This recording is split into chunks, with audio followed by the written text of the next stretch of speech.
All right. Are we on? Yep. Good. Oh, okay. Show me what you did. All right. You press record. Oh, over here. I was kept pushing that. Okay. Thank Got you. it? All right, here we go. All right, we're going to go over something that some of you really don't know too much about. I know that. Well, first to Because- begin, hold on. Go ahead. First to begin, thank you for coming out this morning.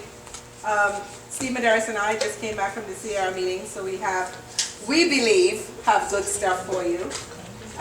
So hopefully you'll be able to grasp everything we're trying to tell you. With that being said, I just need one person to share something to boost us up this morning. Give me a quote, something.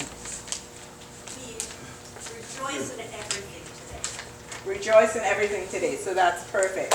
All right, so with that being said, Let's rejoice. Yeah. Okay. All all right. right. So, to start off with, the addendum, the new RE addendum. Many of you were not here when we went over this a few times. Some of you were here a few times and know about it. Those who don't know about it, you have it in front of you, addendum to listing agreement, something that Mr. Hartkoff came up with. Is anybody here, has everybody seen this? By the way, who hasn't seen it? Raise your hand. Email. Well, two. You Was it an email? Do you know how to use it? Yeah. How many know how to use it? One? Only? Two? Three? Four? Mandatory. It Five? tells you. Yes, it's mandatory. All right, so you go to a listing agreement. Before you actually fill out the listing agreement, you go with your client with this form. And it says very clearly, you have item number 1 or item number 2. And it says, seller to initial only boxes 1 or 2. Number 1 states that if you get into this particular situation, it says we, realty experts, are going to share our commission with a buyer broker. Okay? That means now, what does that mean to you when you're going to actually do the listing agreement? It means now, instead of 2 bananas or 2.5 bananas, you're going to have 5 bananas because you're going to share X amount of those bananas. Whatever those bananas are down below, it says not to exceed a percentage. That percentage could be 2 bananas, could be 2.5 bananas. But you have to, We can use percentage, we're all in the same. yeah, we're within our own We're office. all one organization. I've just gotten so used to it, I don't want to make a mistake. I'm doing it somewhere else. I use chicken wings, please. The chicken wings is good. I don't care. Whatever you like. Yeah. So getting back to the point is that if that's the point that they want to choose, so you're going to do that on your listing agreement. You're going to put enough in the listing agreement to cover the difference for what we're going to share, right? So that's item number 1. Okay, number 2, maybe they don't want to. Seller does not agree with that. Then they initial that, number 2. So you got to initial one or the other. It says also number 3 and number 4, you got to initial one of those. Number 3 simply says that the seller is willing to pay X amount, period. And they would put that in there. And number 4, they don't agree on offering compensation, who is not affiliated with Realty Experts. So those are your choices. You've got to fill out 1 and 2, and you've got to fill out 3 and 4. Okay? Okay, so let me No. let me break that down a little bit for you. On this form, it's a 2-part form.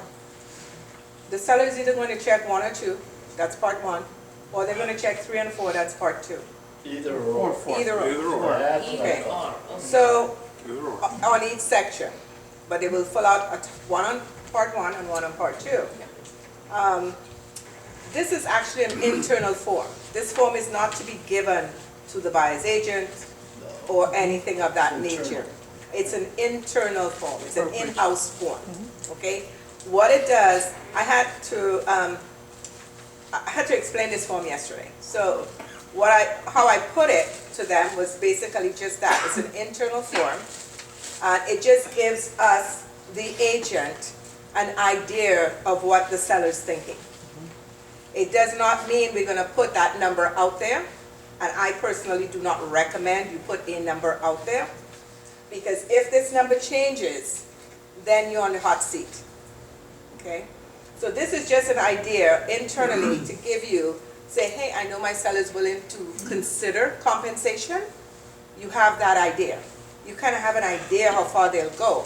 But it does not mean, even though they're giving you permission to market that, personally, this is just my personal opinion, I would not market that number out there, okay? What I usually put is that in the MLS, on the confidential remarks, you can put seller, well, no, you can't even put that in the confidential remarks, I'm sorry. But if somebody calls you and asks you, you basically will say, seller's willing to consider compensation. Write your offer, present your documentation to us, the seller will consider it. The only reason being, well, one of the reasons is true, that if the seller puts a number here, the expectation is they're going to stick to that number. What if they don't get an offer that's acceptable to them or pleasing to them? Then what?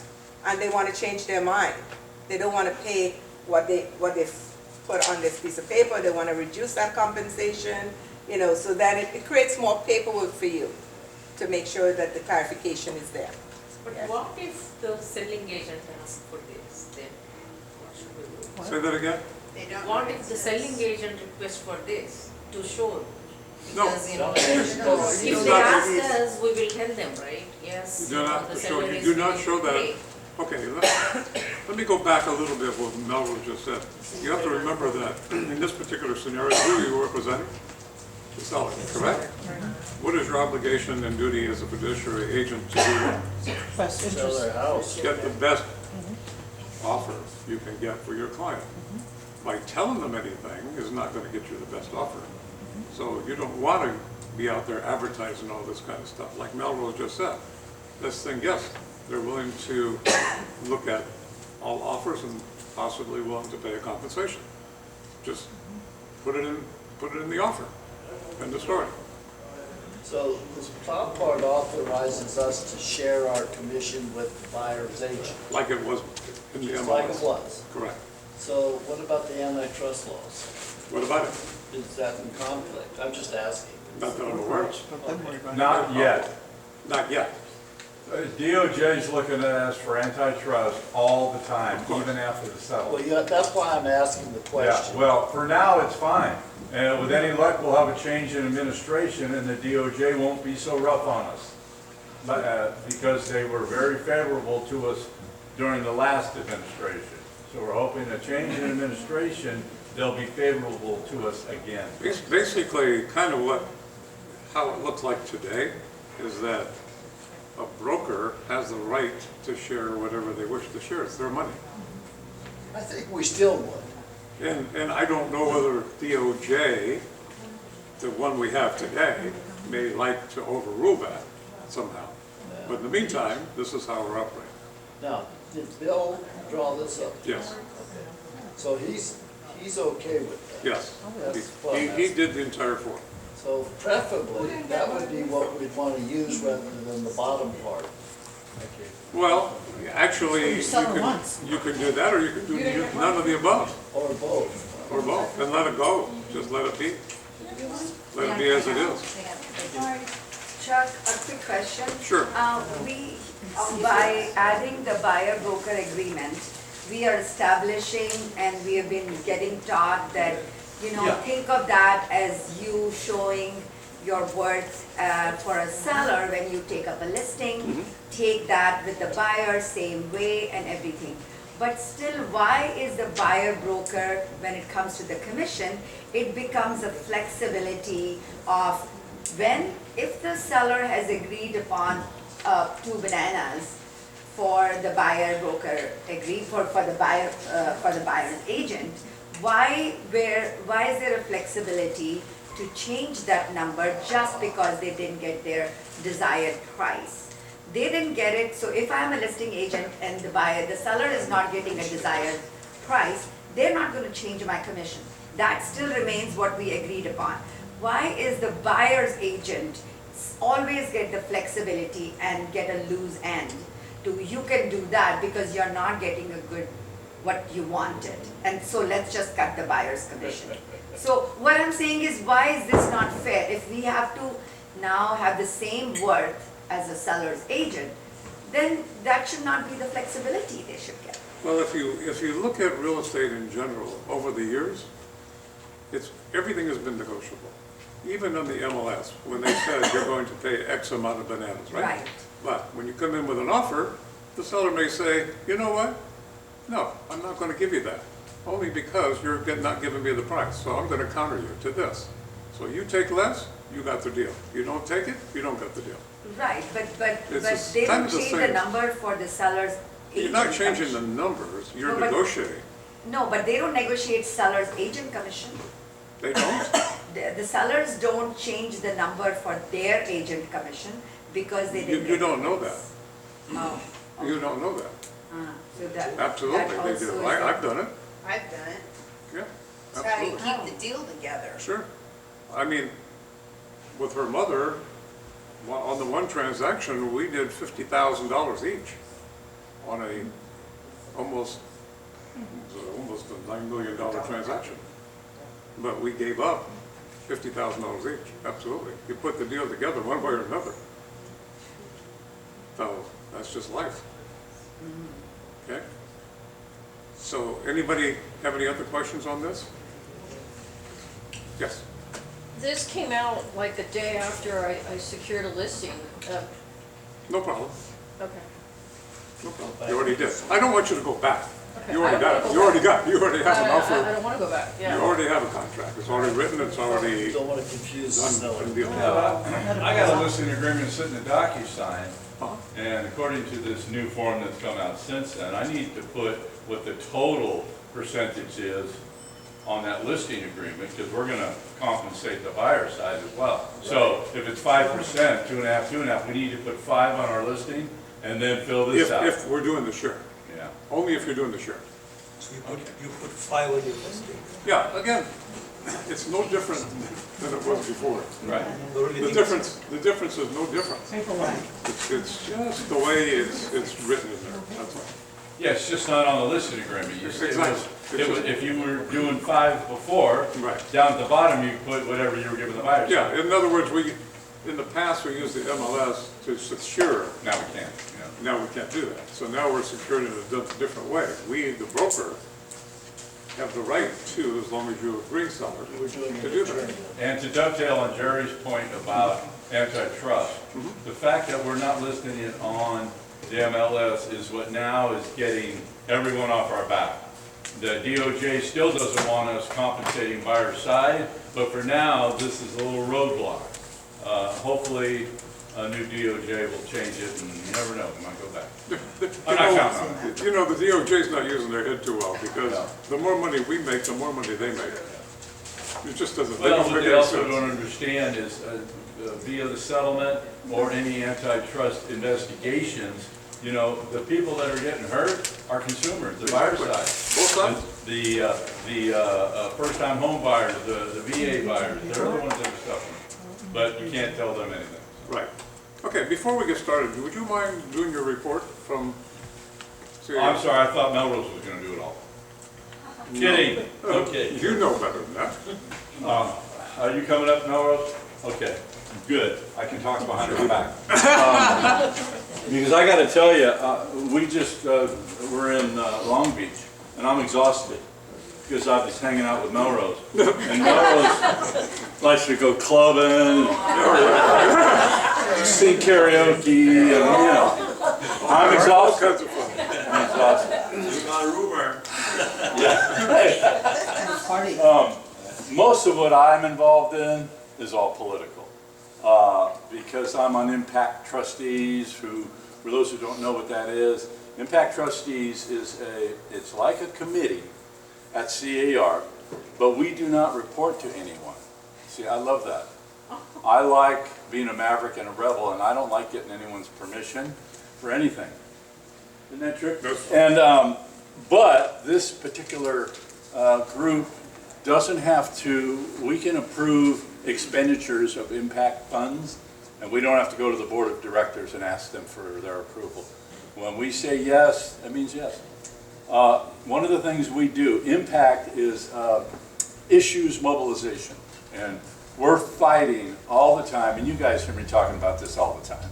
rent control, transfer taxes, point of sale taxes. There are so many things that municipalities and the state and the feds are all trying to get into our pockets and our clients' pockets. And we are fighting that all the time, and especially in impact. So one of the things we did, I'll give you a few little examples. Marin Association came to Impact, wanted $50,000 to fight rent control in Fairfax, $50,000 to fight rent control in San Anselmo. I remember it. I'm not reading from my notes. Pacific West, which is down in Southern California, they're fighting rent control. $300,000 we approved for them.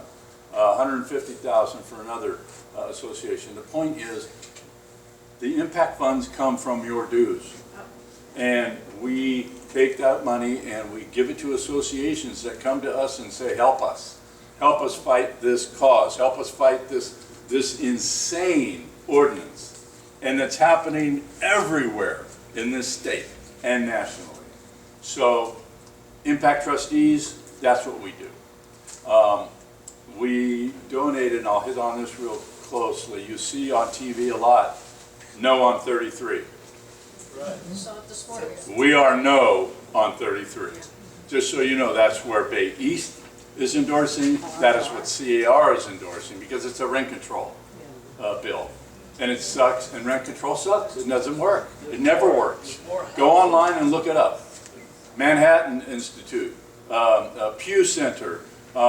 There's a rent control study done in Sweden that will blow your mind. It doesn't work. So we always fight that, and part and parcel for us as realtors is it's a property rights issue.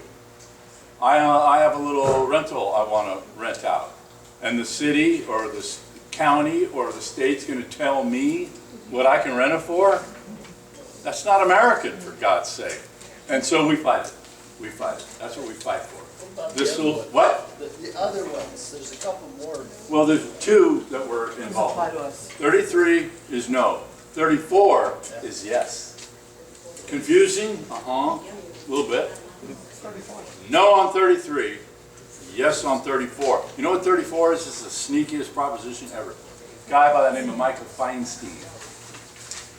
It's packaged, and you'll see this on a lot of propositions.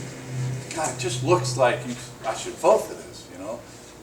But when you read the fine print, you'll see that a lot of these are just lies. And one of the things that 34 does, it is presented under the guise of helping to fight AIDS, okay, towards putting money towards medical groups. But what this bill does is it makes them spend the money on only AIDS. What this guy Michael Feinstein does, he's done this 3 times. This is the 3rd time C.A.R. is fighting a Michael Feinstein proposition. He gets all this money he's trying to get all this money collected for AIDS, and then he puts it towards rent control and things that are not in our best interest. You just said yes on 34. Yes, no, yes. Yes on 34. No on 33. Yes on 4. Because 4 is going to fight that. It's going to put him out of business finally. Oh, okay, 34 is Yeah. yes. It says it's for AIDS, but what it's really about is stopping him from diverting funds away from AIDS and putting it into other items like rent control. That's why C.A.R. is on board, the Apartments Association is on board. Anyone that cares about providing more units for people to rent are going to vote yes on this particular proposition. There's another one, but I don't remember which one. I can't recall. There was one other thing. Did you have some stuff on? I'll tell you what. I'll go to federal. I'm on federal as well, federal committee, and I'm on legislative. and probably on something else. And I'm sorry, but I gave you up about the clubbing and the karaoke weekend. Wait till my turn. Uh-oh. Okay. I'm gonna regret that, aren't I? Okay, there's one bill that we're supporting, that right now, when you invest in municipal bonds, one of the reasons they're attractive is because you don't pay taxes on it, on the money you make on municipal bonds. Well, and there's a reason they did that, to get people to invest in municipal bonds so we could have infrastructure built and stuff like that. So, of course, in our state, they want more money. They want taxes. They want to tax everything. It's insane. It's part of the reason everybody's leaving. But I'm not. I'm stubborn. I ain't going. I'm not being chased away by bureaucrats. Unless my wife says so, and then I'm gone. But she's a lot younger than me, and it's not going to happen for years. So we're supporting a measure that keeps it the way it is now. No taxes on gains from municipal bonds. And while I'm going to be in, are you going? What's the measure, What? state measure? What are you on? I have all of it here. I'm on federal. What is the proposition? It's not a proposition, it's a bill. And it's a bill that's going to be introduced at C.A.R. I mean, not C.A.R., Sacramento. It hasn't happened yet. When it does, we're supporting leaving the taxes exempt on municipal bonds. Everybody got that? Okay, that's what this is. So there's no number. And for those who don't know, I'm going to backtrack. For those who don't know, AB 1482, see if I'm right, Ginkova tribe,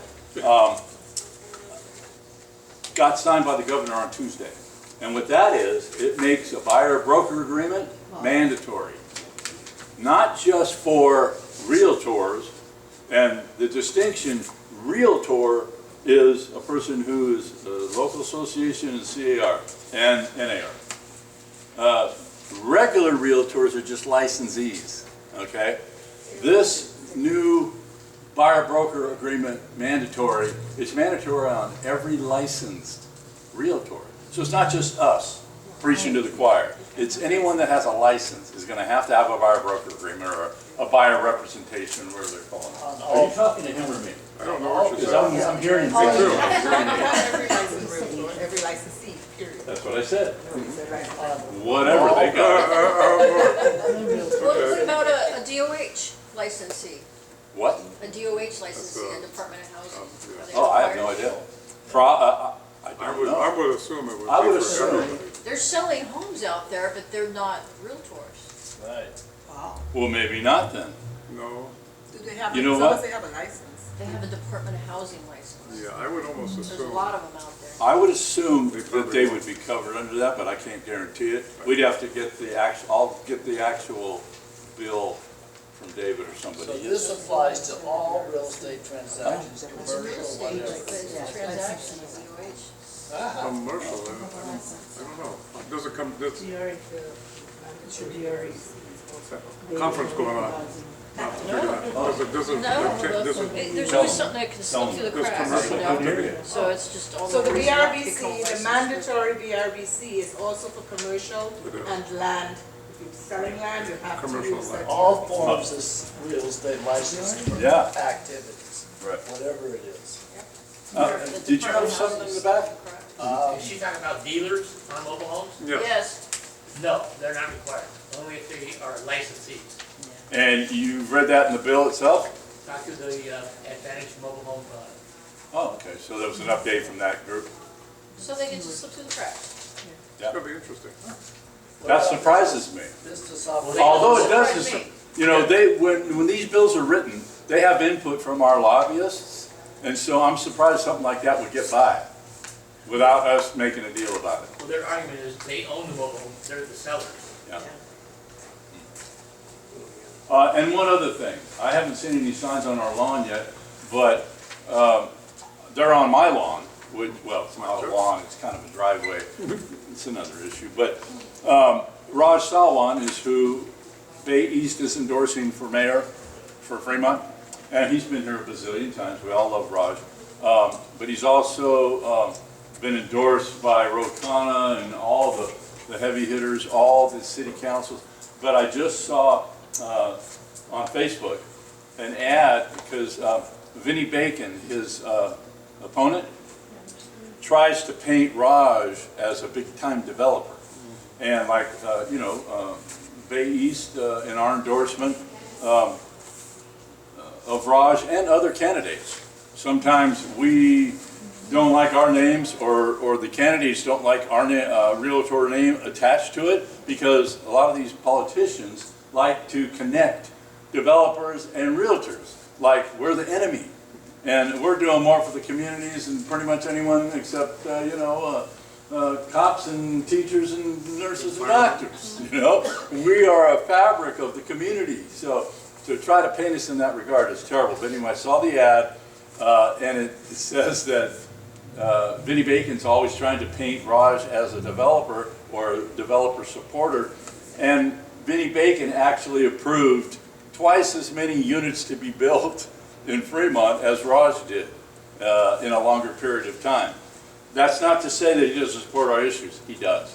And it's not to say that there shouldn't be any development in Fremont. There should, because we never are going to have enough units in Fremont to house the people that need them, And a lot of people don't like to hear that. People like me have been here for 4,000 years. Don't like to hear that because it means more population, more traffic. But it's like living in London or living in Paris. If you're living in a destination point, those things are going to happen. And Fremont, unfortunately, has become a destination place. People want to live here. There's work, there's, California. So we live in a very popular place, so we have to get used to the idea that there's going to be a lot more people here and a lot more traffic, and hopefully they'll get rid of the right turn lanes and we'll all be happy. That's all I have. Is there anything I missed on the political side that you can recall? Because we get bombarded with all kinds of stuff while we're... Oh, are you going to NAR? So next month I'm going to NAR in Boston. And a couple of things. I'm on the Business Issues Policy Committee, and we're dealing with all kinds of issues, obviously. But one of the things I'm going to be checking up on and getting an update on is the More Homes on the Market Act. You've already heard about it because I've talked about it here ad nauseum. That's the change to the capital gains exemption. Right now it's $250 for single, $500 for married. And we're trying to change that to $500 for single, $1 million for married, which would be wonderful. I know, myself included, many people that don't sell their houses because they're going to get hit with huge tax consequences. Well, if you have $1 million exemption plus expenses, you can walk away with a lot of money and leave that house for someone new to buy it. Yes? Well, in my mind, I've decided I'm going to stay because of that reason. I'm not going anywhere. This will be home base until I die. But what about Prop 5? What about it? Isn't that doing away with, is that the one where our property taxes are gonna go up to what the actual value of the houses are now? It's doing away with Prop 13, is that? I don't know enough about it, but now I will find out. I don't know, is that on this current proposition slate? I think so. That's a killer. I would be shocked if we would have endorsed or, gone against it. But I'll look into it. Prop 5. I'll have some info by next week, next meeting. Can we move along? Yep, I'm done with my stuff. Well, I'm prepared to be here all day. Yeah. There's a lot we need to talk about. You, you have a date going on? You got a date? You gotta get out of here? I have to go pick my wife up. Oh, there you go. Okay, I knew it was something like that. Okay. Okay, thank you so much. Thank you, Steve. You guys have no idea how much he goes through to get all this information and all the behind the scenes explanations and clarifications that I guess we both go through. even if we ask redundant questions on your behalf. So anyway, you just received 2 pieces of paper. This is just for you to know, we were talking about the compensation, offer of compensation. And Bay East has the Q&A on there, which clearly tells you in the 4th question down, can I include compensation information with the disclosure documents within the MLS? No, you cannot add compensation information anywhere within the MLS, including within disclosures linked in the MLS. Okay? So if you have a disclosure link, you can't put it in there. Then the second one is actually coming, the verbiage coming in from, this is NAR verbiage that was sent to me from an attorney at C.A.R. Can an MLS allow MLS listings to link to a listing broker's contact information, telephone number, broker preferred communication method? Yes. An MLS may provide links or other information that allows broker to contact each other. However, this may not be used to circumvent the prohibitions of making offers of compensation on an MLS to cooperating brokers or other buyer representatives, either directly or through buyers. B, disclosing on an MLS broker compensation or total brokerage compensation, that is, the combined compensation both listing brokers and cooperating brokers. For example, an MLS may not allow MLS listings to have an embedded link to a website which, with a single click on the MLS, would immediately display an offer of compensation. So, clearly tells you what to do. I don't think you got this, right? I didn't get it. I didn't get it. So be short. So, yes. I have a seller that wants to offer a bonus, and I just was like, I don't think we can do that. And she says, well, it's my house, I can do what I want. Yes. And I'm like, I'm not so sure about that. I told her I'd bring it up today. She wants to offer buyer's agent a bonus. I've seen them advertise a week's vacation, 2 weeks vacation, bring blah, blah, blah. I've seen some really crazy things recently. Okay, let's talk offline. That's part of marketing. Excuse We'll me? talk offline on that. Talk offline on that? Yes, ma'am. You want just, I would like to clarify before I answer you. We're- And I can bring that answer back to everybody as well. Okay. Just so you know, the standard forms advisory, I forget we don't have the standard form advisory had 410 comments regarding the release of the BRBC and some of the other affiliated forms. They have addressed and looked at all and each one of them before the last meetings of last week. July, you know, there were 23 forms that was released, and just trying to get in full compliance for August 17th. December, there'll be about 40, which is kind of what I've had, what you have there. It's about 40 or 41. There's about, how many in the front one? We have 1, 2, 3, 4, 5 new forms, and the rest are all like revised transitional forms. The 5 new forms, you can drop the first one, which is the BCC. So that's in the stapled packet that you have. I'm just going to go down those really quick. The BCC form. DCC? The BCC, you know the acronyms on the bottom of your page or on the top heading? Not everybody knows what that is. It's on the top. Buyer confirmation and broker compensation. BCC. Doesn't say that. The very first page, right? No, BCC. First one. First one, yes. Yeah. It says buyer confirmation of broker compensation. You know the staple package that you have? And they're here. Okay, Okay, you guys So- have the error. what? We need the You got the wrong one? analogy, not No, the can I ask a question? question. So most of us look at the bottom of the forms. That's why we're all out here making noise. And it says BCBC, and if you go up onto the top, it says BCC. Is that? Well, mine an says error? BCC and BCC on the top, so I'm not sure what you're looking at. It's right Mine there. says It's correct. Oh, I see. Fire conservation. Well, usually I look at the bottom corner at the end here and at the top. I don't look at what's on the bottom, at the very last line. But that's a good call. I will bring it to their attention, I guess, that's it, whatever. Messed that one up, didn't they? Well, I found another one. But okay, you got it? The first page of the stapled packet, okay? Yes, we This was created to circumvent the SPBB form when asked for, not SPBB, the BRBC, when asked to show that BRBC last page.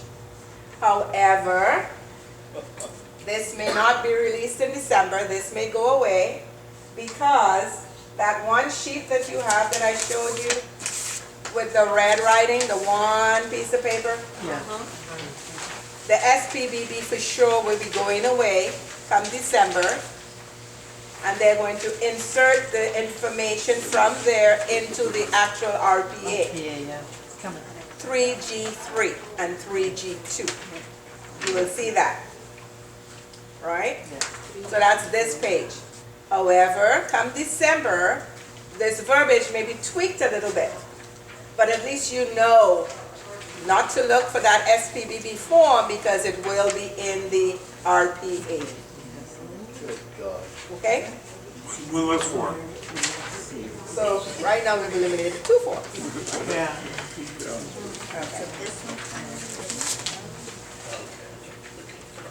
Next.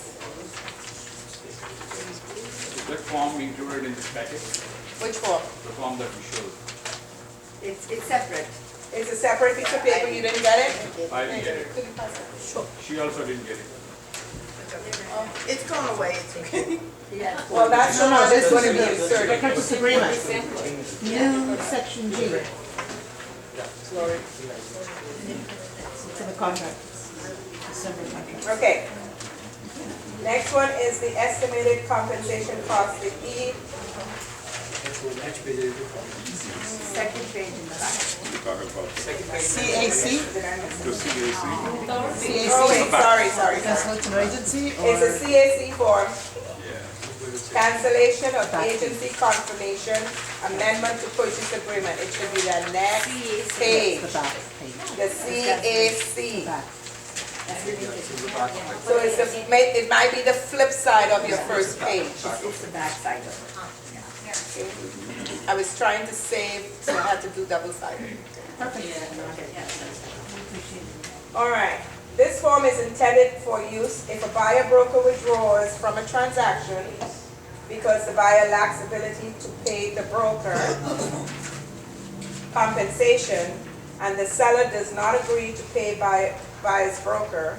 This form may also be used when either a buyer broker or a seller broker moves from one brokerage company to another during a transaction with the consent of both brokers, and the old brokerage needs to be removed from agency and the new broker inserted. You can use, yes, you can use this form, okay? Next form, the ECC-B. Estimated compensation costs for buyers.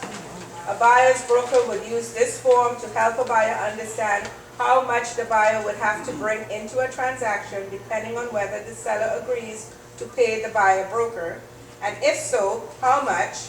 Alternate purchase price scenarios are provided to give buyers a better understanding of what might happen during the purchase negotiation. The form can be used when entering a buyer representation agreement or when drafting an offer. Okay? Are these optional or are they mandatory? They come into play when needed.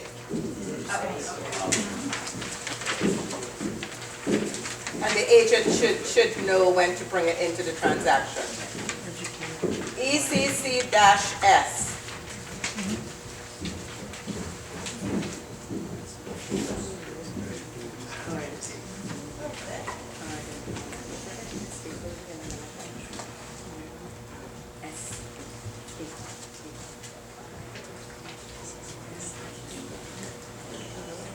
Okay, ECC-S. A seller broker, which is the estimated compensation cost for sellers. A seller's broker would use this form to help a seller understand how the seller's net proceeds may be impacted depending on whether the seller agrees to pay or not to pay a buyer's broker, and if so, how much. Alternate purchase price scenarios are provided to give sellers a better understanding of what might happen during the purchase negotiation. The form can be used when entering a listing agreement or when preparing a counter offer. That's this one.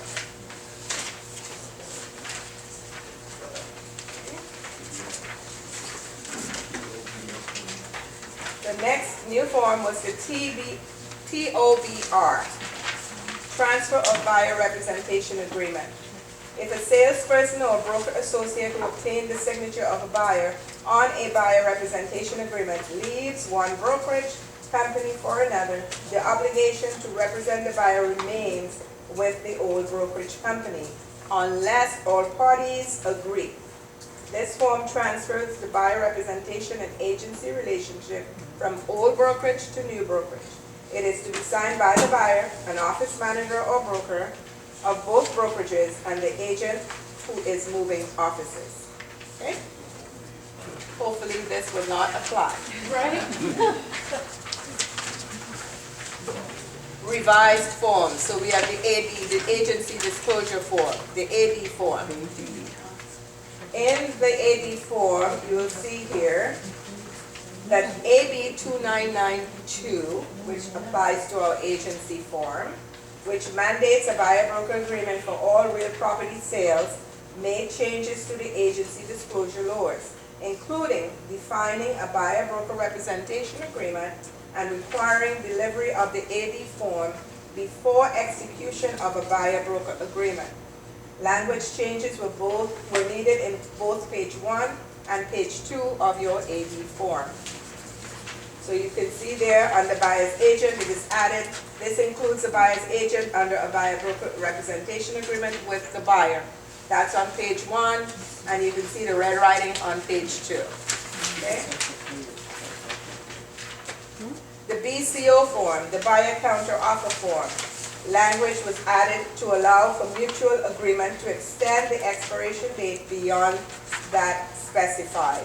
So in paragraph 3 of the buyer counter offer form, this counter offer is valid regardless of whether any previous offer or counter offer expired by its terms. That's added into paragraph 3.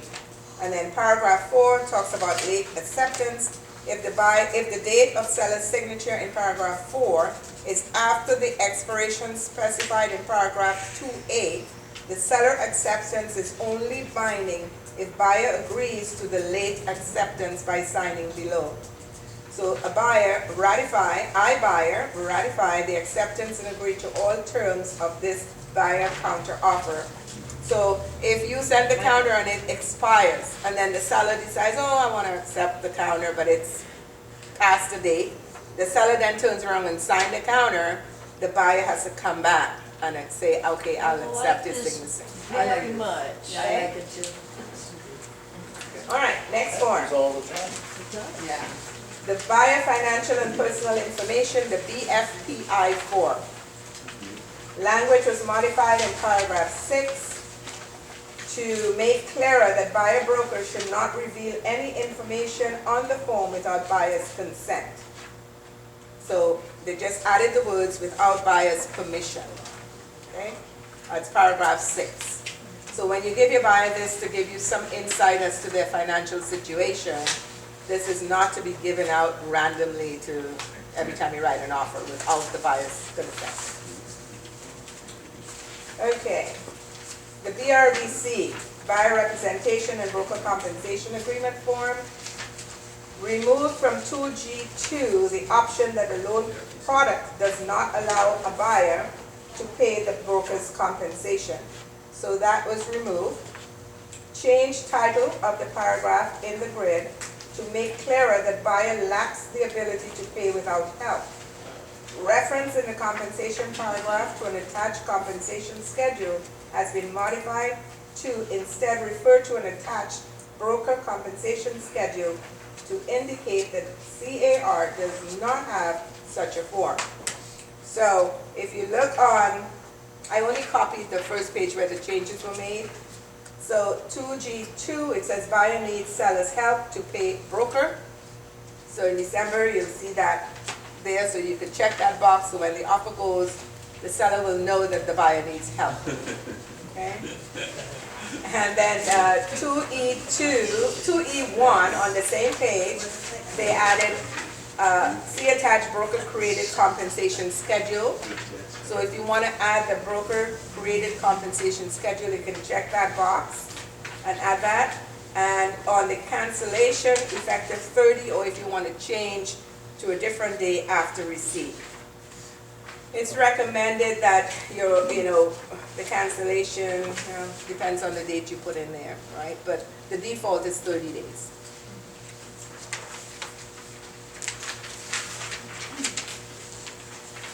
Next form is the cancellation of buyer representation, the C.O.B.R. form.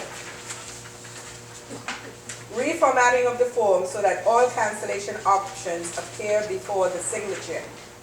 Allows for cancellation effective date on exclusive representation to be something other than 30 days. Provides new option for single property cancellation and withdrawal of representation. If broker is canceling because seller will not compensate buyer's broker. So, if you look at the form, it's a lot of red. Yes. So, on the cancellation, paragraph 2, 1, C1 or 2, 2. This cancellation notice applies only for the following property. So you'll have to put in there a property address. And then 2A, C2A would be the buyer representation agreement remains in effect for all other properties covered by the agreement. C2CB, pursuant to paragraph 2G2 and 9B2 of the broker representation agreement, because the seller of the property identified in paragraph C2C above has declined to pay all of broker's compensation due to buyer and buyer has represented that buyer lacks the ability to pay broker. Broker withdraws from represented buyer for the property identified in paragraph 2C2. See C.A.R. form CSE for further information. Under C2E, they added the line under compensation due broker, and if applicable, during the continuation period specified in the applicable buyer representation agreement. In 2, and then they added all of these things under compensation shall be paid as specified, and they have expenses incurred, broker to receive a referral fee, no compensation or other. So, Melrose, when do we use this form? When you show a property and they are not paying you anything, and the buyer doesn't have funds to pay, then? And the buyer what? I'm sorry? Buyer doesn't have funds to pay. Well, and the seller this is doesn't. specific to For that one one. property. And we can say, no, I'm not going to represent you for this property because I'm not getting paid at all, right? Right. But then, isn't Well, that our it's the fiduciary buyer has to sign this, duty? Right, okay? So the buyer would be aware, because it'll be a conversation you're gonna have with your buyer right. to know that they can't afford the property, But in the sense of getting compensation. I have a question on this one. Let's say you have gone through a process, you have reached to that stage, after showing the property, everything is done, and now the buyer says, I can't pay compensation, then we get this form signed. But there should be one more form between the representative or the buyer's agent or buyer's broker, that he cannot go buy the same property. Yeah, because we should. After we sign this off, that guy can go and buy the property from the seller. So then what happens? Right. Tell me. There should be another form, exactly this particular property, you cannot buy. He's He's saying after you cancel this transaction, Yep, exactly. because the buyer does not have the funds to pay for buyer's agent closing costs or compensation.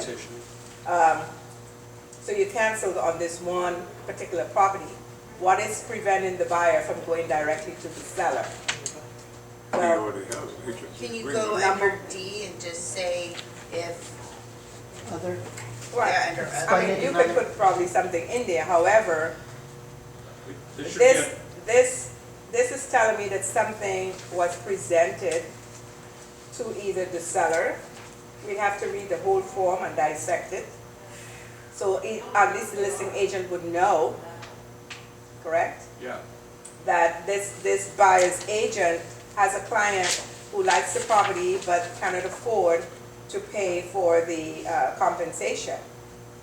The way I like it is there should be another form, It says informing the seller also that if this particular buyer comes to him directly and buys, the seller Well, have to pay the compensation to Okay, me. he cannot come directly to already the has. seller, number one, because of the way the new rules are. Yeah. He'd have to go through the listing agent, and the listing agent, if the listing agent is aware that this buyer, the listing agent would either redirect them back to their agent.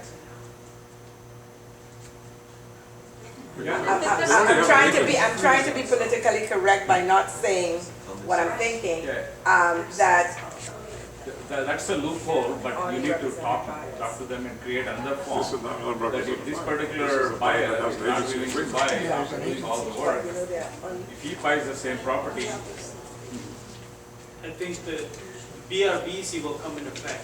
Yes, This it is- is on the It does. You have an agency agreement already. Exactly. It's, So there is a effect. Yes. It's on Gotta the check the right RPC. box. There's a protection there.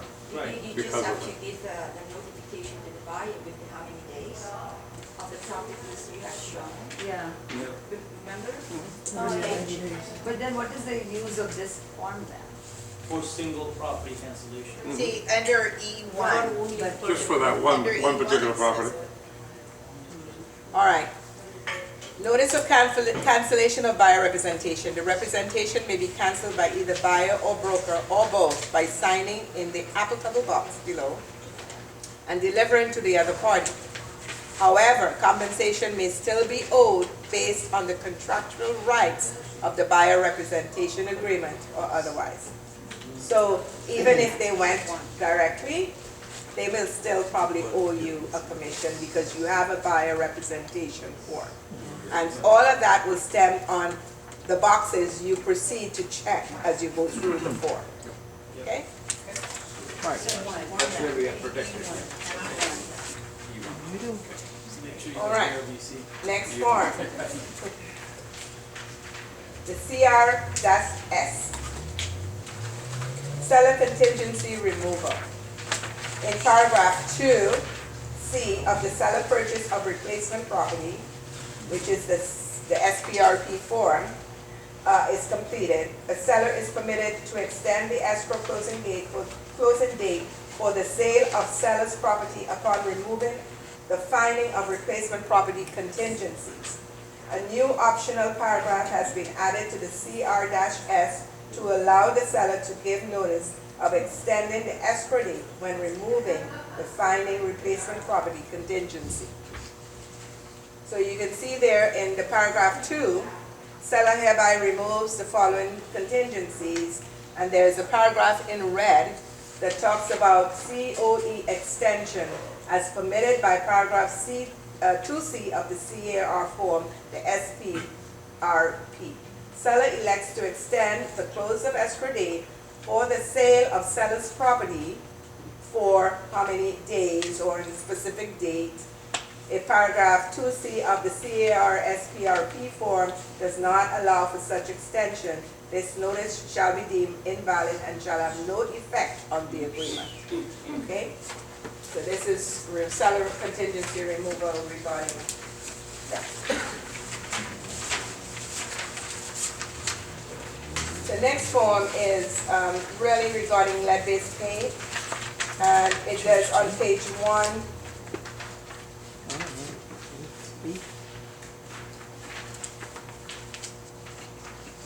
Language is modified to be consistent with C.A.R. reference to housing providers and to the EPA nationwide suggestions. So on paragraph 1B, it says, I have no records or reports pertaining to lead-based paint. Okay, so they're making it clear that the seller could disclose, they have no records, they have no knowledge, no reports. And then on page 2, the buyer acknowledgement basically says, I or we have received copies of all records and reports pertaining to lead-based paint and or lead-based paint hazards in the housing listed, if any, in paragraph 1.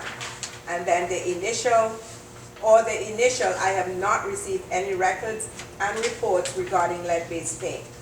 So they had modified the form so that the buyer can say, I did not receive any reports on lead-based paint. The seller is saying, I have no reports in the front part. Okay, the next form, the MLSA form, which is the multiple listing form. The language was added so that if the applicable boxes are checked, the MLSA form can be used in place of the SELM form, which everybody knows the SELM form, correct? Yes? Everybody knows the SELM form, correct? Yes, correct. All right, because all terms of the SELM will be used in the MLSA. So this one can be used in place of the SELM, and the verbiage changed on 2B. At the bottom, where they added, the scope of marketing will consist only of direct one-on-one promotion between brokers and licensees affiliated with the listing brokerage and their respective clients. The next paragraph on public marketing, it says, this is because the MLS have adopted the C.A.R. Corporation policy of the National Association of Realtors. That policy seeks to maximize sellers' profits by highlighting the importance of advertising listed properties in spaces that are ultimately visible to the public. Okay?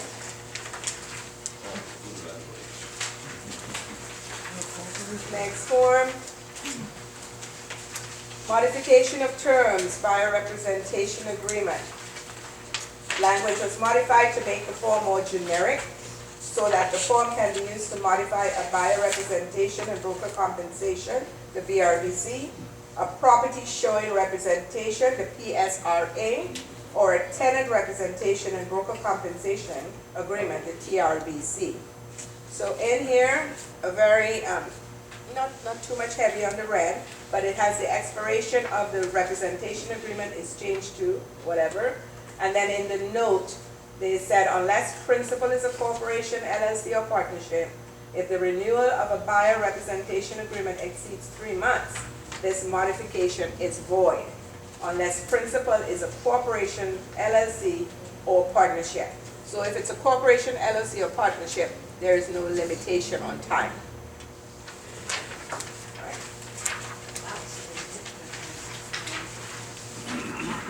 Modification of terms,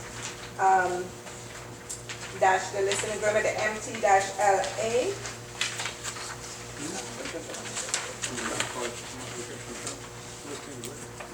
Okay. Language was modified to make the form more generic so that it may be used to modify a real property, say listing or lease. So it's all they added in here was the principal is a corporation, principal is a corporation, LLC, partnership. Okay. Property showing the PSRA.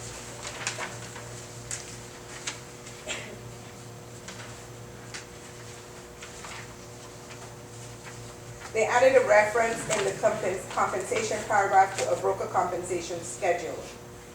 Added a continuation period. Added a confirmation of compensation paragraph on the last page.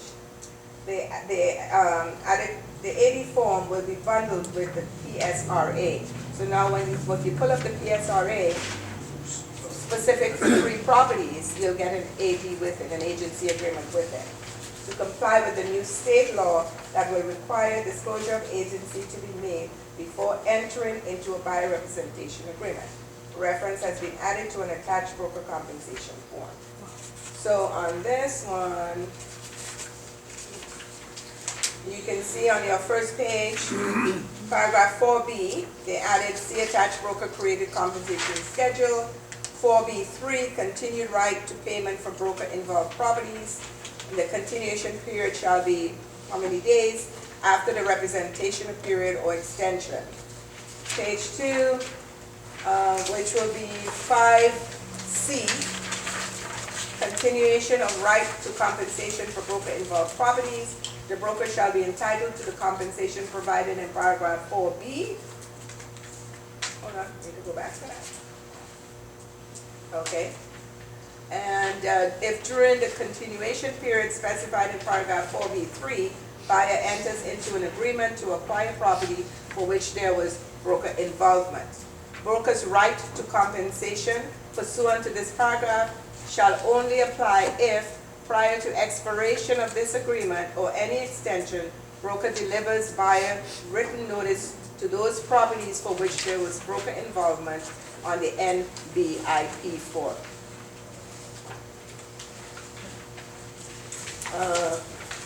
Item 10, on the same form, they added the confirmation of compensation. Buyer confirms that the compensation specified in paragraph 4B1 for broker services is whatever percentage of the acquisition price and of course the dollar amount specified in the attached broker compensation schedule.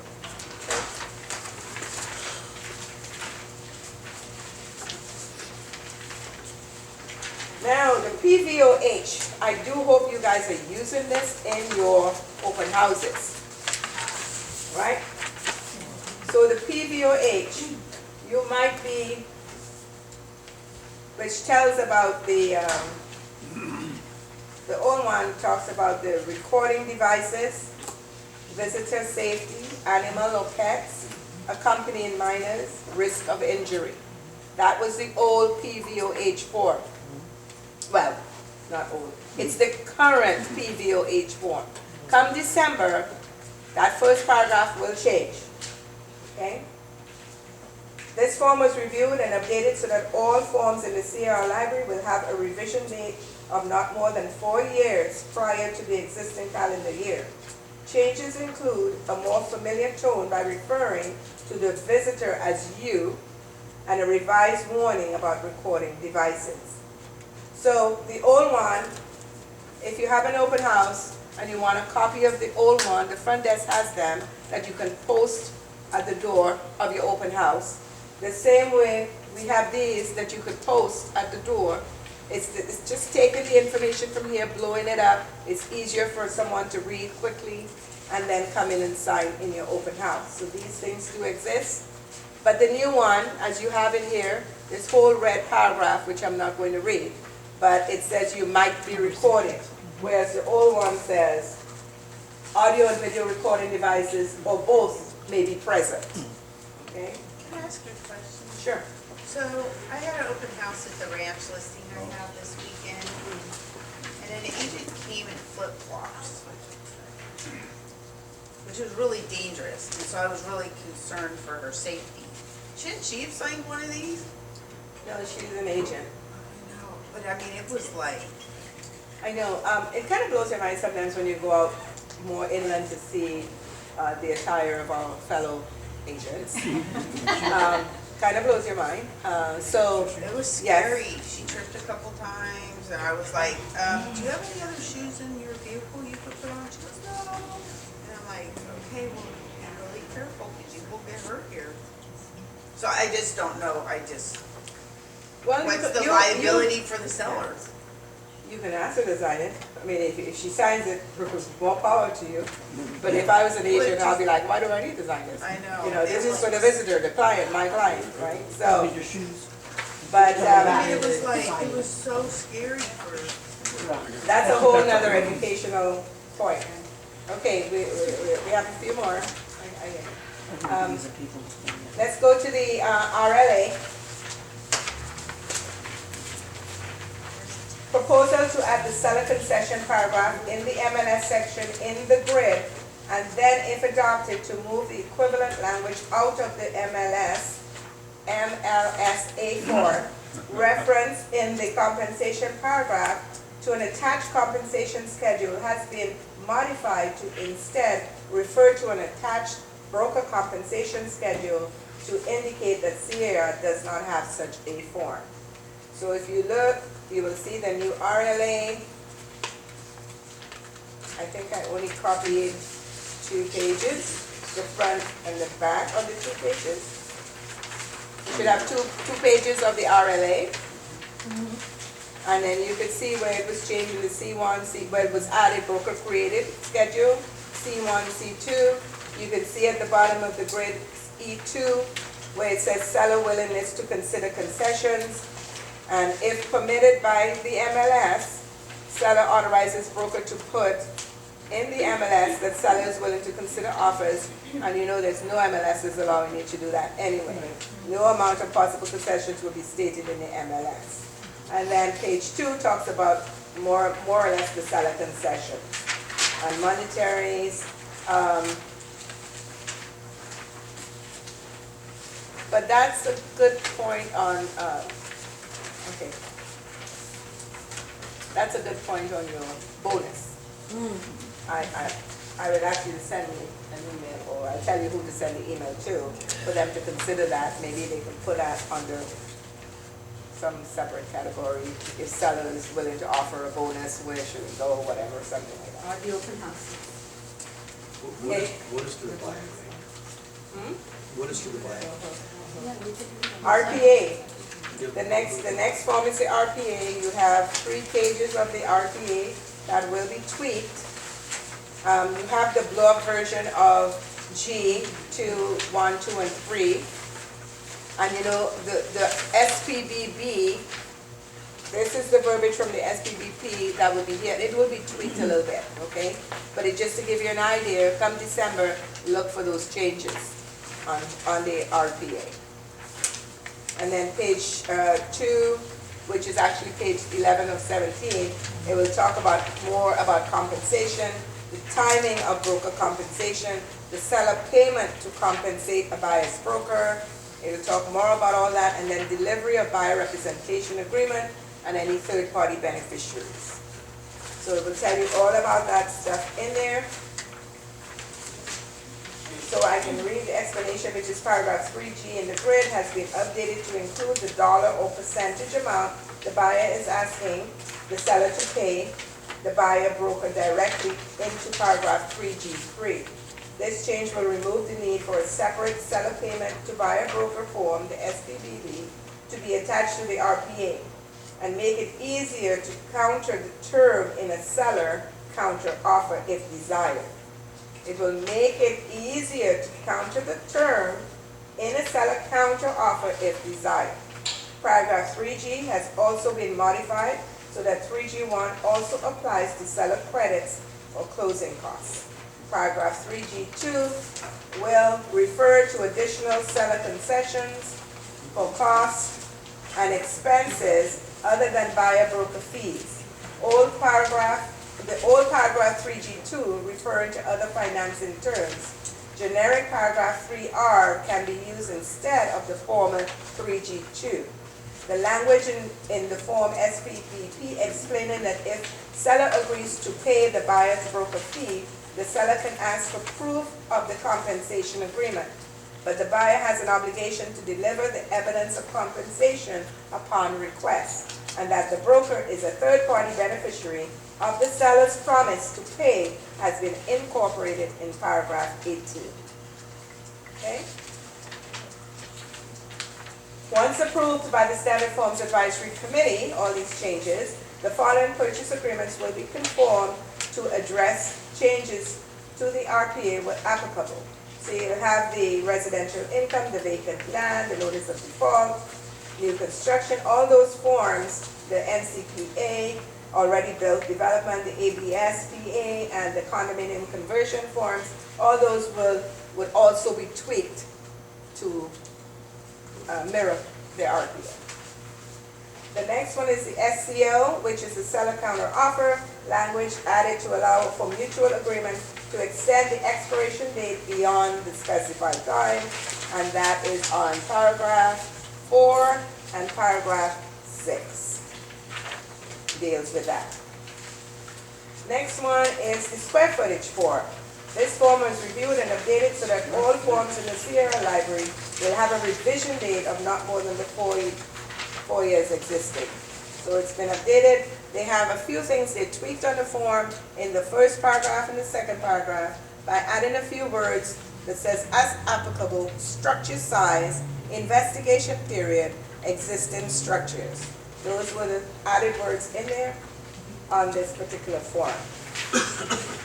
The next form, the seller license excuse me, to remain in possession of business. Okay.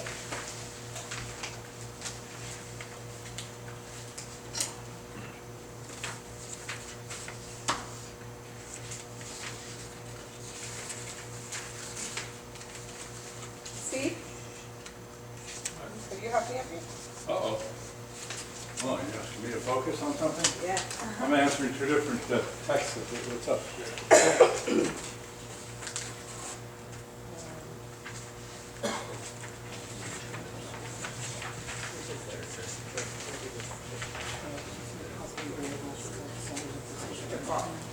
Oh. So could you read from here? Where? You're just going from this? Oh, the language added to paragraph 5? Over there. Are you gonna get me sick? No, I'm not sick, I'm just talk too much. I have a client texting me Seller right in now. possession, Go over there. buyer and needs access, Cough it and up. 24-hour notice. Okay, where are we? Read paragraph Entry? 5. Okay, language added to paragraph 5 to make clear the buyer is permitted to entry to make repairs required by lender and insurer. A seller, multiple counteroffer, is that the next one? Or is that's all on this one? Yes. How many more of these you got? Right there. Okay, seller multiple counter, language added to allow, now by the way, everybody give Melrose a hand for doing all this for him. I've been wanting to say that out loud for months now, probably years. A seller multiple counter offer, language added to allow for mutual agreement to extend the expiration date beyond that specified. Oh, I see what you've done here. And then you, yeah, you just, you put it in red. Yeah, I have a packet over there too. And is that all that's on this one? Oh. Whatever paragraph. Okay, paragraph 8, the late acceptance. You want to go over that? Well, you talked about this, right? Yeah. SMCO. Did I say a hand? For Melrose? Okay. Yes. Late acceptance of. Suck up. Did someone have a question? Okay, I thought I saw a hand. You must have been scratching your hair. Okay. If the date of the buyer's signature in paragraph 7 is after the expiration specified in paragraph 3, buyer's acceptance is binding if seller ratifies and agrees to the late acceptance by signing below. And by signing below, seller accepts this seller multiple counter offer, and if applicable, agrees to extend the expiration date for acceptance to the date that buyer has signed in paragraph 7. So that's a change, huh? Yep. Okay, because I would have to see the old one to know. And is this part of the seller? Yes, SBQ.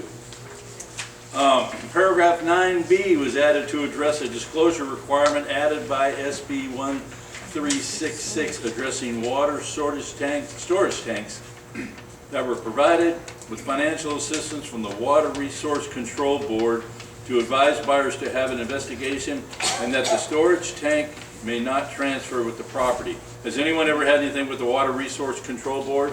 No. I have. It's a freaking nightmare. Nightmare. Where? I'm sorry, I'll be all right. Nightmare.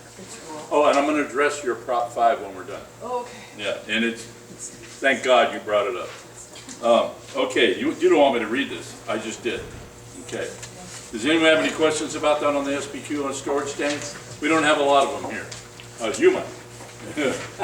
So if you have any questions, ask Lori. Okay. Summary of multiple offers. Oh, I see. You actually read it the date. 24th year on top of it. It's on the investigation. Okay. This form, which allows the seller to compare some of the most significant terms of up to 5 offers, has been modified to address seller credits for closing costs and other concessions, as well as buyer broker fees, and to give the seller a net proceeds amount, I like this, before other seller costs and expenses. The contingency paragraphs were updated to include the newly added insurance contingency in the RPA. Okay. Everybody looking at that while I'm reading? Oh, I see. Okay. I have the whole package. I'm going to look at this later. And you can see what's added, the stuff in red.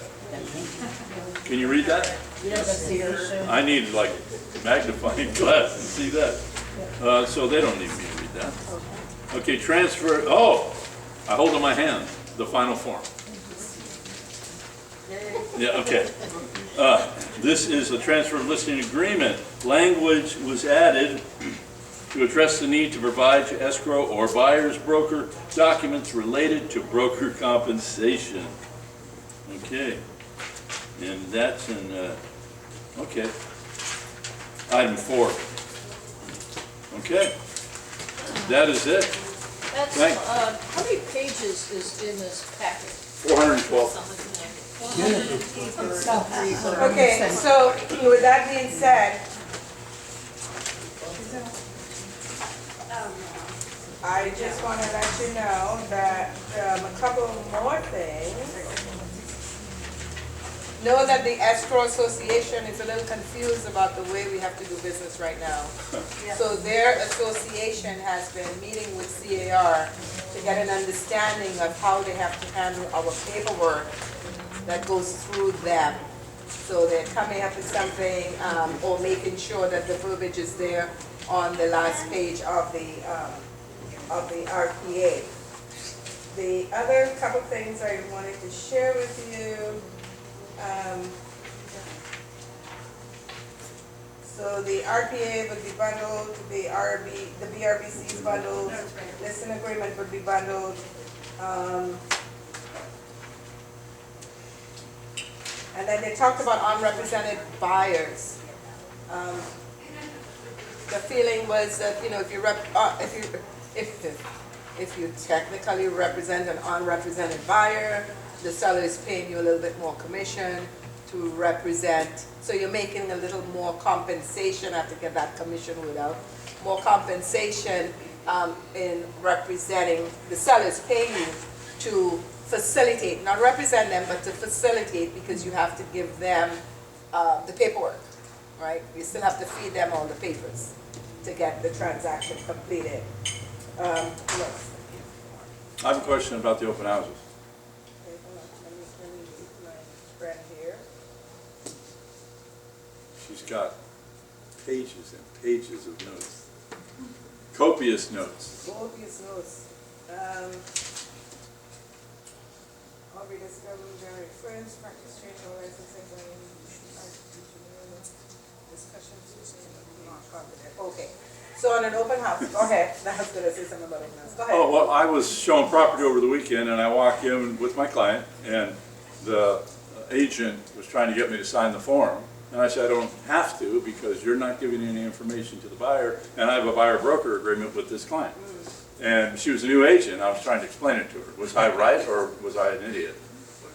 No, but hopefully you didn't embarrass her. Oh, of course not. We never do that. I was thinking it. She didn't know who you were, right? You're right. Excuse me. Yeah. So that was, no, I didn't make a thing about it. Okay, so in the open house, as we were talking about open houses, one of the things you can tell anyone that walks through the door that, you know, because when they see this piece of paper and then they have to sign, and I said, you know, I just want you to know I'm an agent for the seller. I do not represent you as you're walking through this door, and any discussion that we may have will not be confidential discussions that we will have. I can share with you about the home. Do you have an agent, by the way? I mean, I was, you know, just kind of bringing it all out at the same time. But I started with basically when they stopped to look at the paper, I said, you know what? We have to do business a little differently now. Have you heard about the lawsuit? Oh yes, I heard that you guys don't get paid by anybody. I said, no. let's backtrack. So we have to, a lot of them know, a lot of people walking through the door knows about the lawsuit. I said, but what you're hearing about the lawsuit may not be 100% accurate. So we have to be a little more transparent in what we do. Therefore, we have to ask you to read this document and then come in and sign this lovely piece of paper, which is the same document you read, but it's just blown up for you to have an easier read on the document. And of course I said other things as we went along, because a lot of them feel they know more about the lawsuit than we do. And then we go from there. Did you have an open house this weekend? I did. Did you have a hard time with people signing it? No, once I explained everything, I had nobody that said I don't want to sign it. Because I was in an open house and people were signing it without even really asking. I was shocked by that. But, just a point. There are a lot of open houses with no documentation, Yeah, not even your posts. that's not good. Yeah, Because here's the problem. yeah. With all of this stuff, we're being watched right now. Not only are we being watched by the Department of Justice, and I'm not paranoid. Everyone is out to get us. Yeah. So that makes you not paranoid, makes you aware. But what's happening is not only is the DOJ looking at us to make sure we're adhering to the terms of the agreement, but so is the lawyer who won the case back in Missouri, and every other lawyer on the planet is looking at everything we're doing. So when it seems like a pain in the butt to do all these things, to have to go back to having people sign at your open houses, but you're really doing it to protect yourself and protect our industry. Eventually the tide will turn. All these forms that we've gone over today, they're all going to keep changing.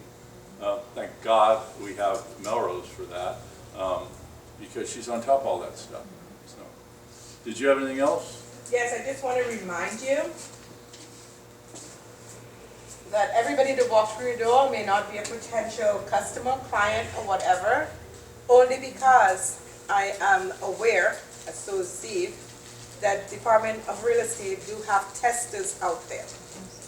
So there are a lot of testers coming through our open houses, and they're watching us. I mean, we can't say that enough. So be aware when somebody come in and they start firing questions at you, you have to be alert, because you don't know if that person is a tester. And if they come and they start firing question after, one after the other, to see what you know and what you don't know, your antennas better go up. Because 99% of the time, that's a tester that's coming in to ask all these questions. Okay? So what do you do to them? Get rid of them? The question is, how do you get rid of it? That's the question. I bring a stun gun and still drag them out to the car. Yeah. Well, I sit on the Legal Action Fund trustees. I don't know, this may be a little boring for you, but it's always interesting for us. And I can share with you the one case is still going on. It's the Sheets versus County of El Dorado. There's where the California property was charged with $23,000 traffic impact fee when he applied to build a manufactured home on his lot. It wasn't affecting anything. That the county decided they're going to charge him that. That is still going on. Poor guy. I'm sure he probably spent more than $23,000 already. And the rest of the cases is more or less in Southern California. Now we could talk about the Blue versus Barnett. Let me see if I could give you a quick synopsis on this one. The case examines whether language in the RPA arbitration clause obligating parties to arbitrate claim arising out of this agreement or any resulting transaction applies to a residential lease after sale. So, if I recall correctly, the seller rented back after the close of escrow. And that became, whether the seller became a tenant at that time and what rights do they have. I'm not going to expand more, but I have to go back in my notes and tell you exactly, but that's a case also in the forefront. That's still, oh, let me see, this might have a little bit more. The seller, okay, there we go. This is the Lou versus Barlett. A seller and buyer entered into a purchase agreement for a home and a vineyard agreed to a residential lease after sale. The seller paid its security deposit. After the seller moved out, the buyer refused to return the deposit, stating the seller misrepresented the condition of the vineyard. The buyer sought to compel arbitration, claiming the arbitration clause in the purchase agreement applied to the RLAS form. The seller argued that the California Civil Code in 1953 precludes arbitration of claims arising from a lease. The trial court ruled that the dispute was not subject to arbitration. C.A.R. supported the buyer's appeal, arguing the RLAS is an extension of the purchase agreement and the federal law mandates that the arbitration clause be enforced notwithstanding the California law applicable to leases. The appellate court affirmed the trial court's interpretation and denied the motion to compel arbitration. So that's where we are. So I get to sit in here on some of these really wonderful cases that we fight. We also have a separate entity called C4H, which is Californians for Homeowners. And that is a group of attorneys that we work with that go after cities and counties that do not fulfill their housing element, or they put stumbling blocks to prevent builders from building. Yeah, and some of you might have heard of the Pacific Legal Foundation. You ever heard of that? The Pacific, that's what our group is, the C2H, whatever they call it. 4H. It's a legal entity that fights eminent domain, property rights in the courts. That's the only way that you can litigate these things anymore. So we have our own attorneys out there doing that. I wanted to address, can I do this? Lisa asked about Prop 5. Thank God you did. And the reason it didn't pop up on my radar is because there wasn't much talk about it at C.A.R. We were concentrated on 33 and 34. No on 33, yes on 34. But I'm looking at this, and I'm just going to read you real quickly what it is. First of all, let me ask you something. How many here think that it should be easier for the state and local to raise your taxes? Yeah, I didn't think so. That's what this bond, that's what this proposition is for. That's why you connected it to 13. And I couldn't, that's what threw me off. I'm going, that has nothing to do. But it does. Because what it does is, it allows local bonds and affordable housing and public infrastructure with 55% of the vote. And right now, 55% of the vote for approval. And this is a constitutional amendment. Right now, to get bonds and infrastructure, the bonds passed, it takes what? 66%, 2/3, 66.6, 66666. So what this does is it lowers that threshold to raise your taxes. And what I'm going to do, and I like to thank Ms. Claudia because she pulled this off the state website of propositions. And I'm going to give you what your vote means, yes or no, and the arguments, yes or no. Take 2 seconds. A yes vote on this measure means certain local bonds and related property taxes could be approved with a 55% vote of local electorate rather than the current 2/3 approval requirement. These bonds would have to fund affordable housing, supportive housing, or public infrastructure. Remember that, public infrastructure.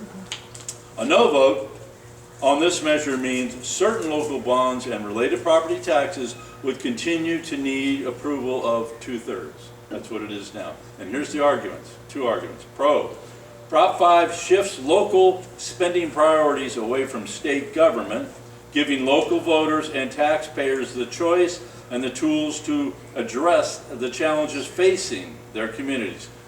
Whether it's housing affordability, safer streets, more fire stations, or community-driven projects, Prop 5 empowers local voters to solve local problems with a yes vote. That sounds pretty good, but it doesn't mention anything about raising your taxes. But this is on the state side. The con vote, against it. Prop 5 changes the Constitution to make it easier to increase bond debt, leading to higher property taxes, Prop 5 shifts the financial burden from state to local communities, increasing costs for homeowners, renters, and consumers. And politicians wrote loopholes in Prop 5, so infrastructure can mean just about anything. So that means they can apply these funds under the guise of putting it into infrastructure and put it in their general fund. So what I'm saying to you, if you remember two things. If you remember nothing, remember no on 33, yes on 34, no on 5. Unless you want higher taxes, then vote yes. But it's a bad thing. Our taxes are too high in California anyway.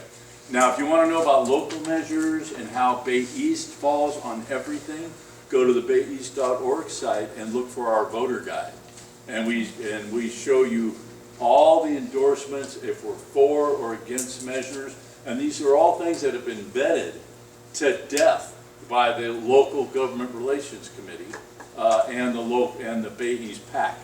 So go on the Bay East website and find the voter guide. What I will do too is I'll probably go on there and print one up and leave one here. So if anybody wants to look at it, or maybe I can get the PDF and send it to you or something. So when we go onto Bay's website, we will see it says yes on 33, no on 34, no on 5. It says no on 33, yes on no 34. 33. And then No on 33, yes on 34, no on 5. Now I'm going to be really brutally honest with you. Part of the reason I'm waiting for David Stark to text me back is I said to him, why didn't I hear about Prop 5 when I was in C.A.R.? Or I didn't have much about it because, like I said, we're focused on no on 33, yes on 34. In fact, when you see the ad for 34, you know how they list all the people that have donated? Well, now what the state makes you do is they make you list at the bottom the 2 top donators. And on 34, California Association of Realtors. R&R. We want 34 to be approved. No on 33. I forgot what I was saying. God, this is terrible. David Stark. He said that he thinks that, I didn't hear much about it because he thinks they went neutral on it, which to me is insane. Why anything that might raise property taxes, that affects us and our buyers and sellers. So this is from me, I think anybody that doesn't want higher taxes has got to vote no on 5. I don't see any other way. And I really don't care what C.A.R. had to say about it this time. So. And they may have suggested a no vote anyway, I just don't know for sure. I'm just waiting for him to call me back. But any questions about that? Oh, and there's one other thing. Does anybody like bingo here? Does anyone play bingo? No one plays bingo?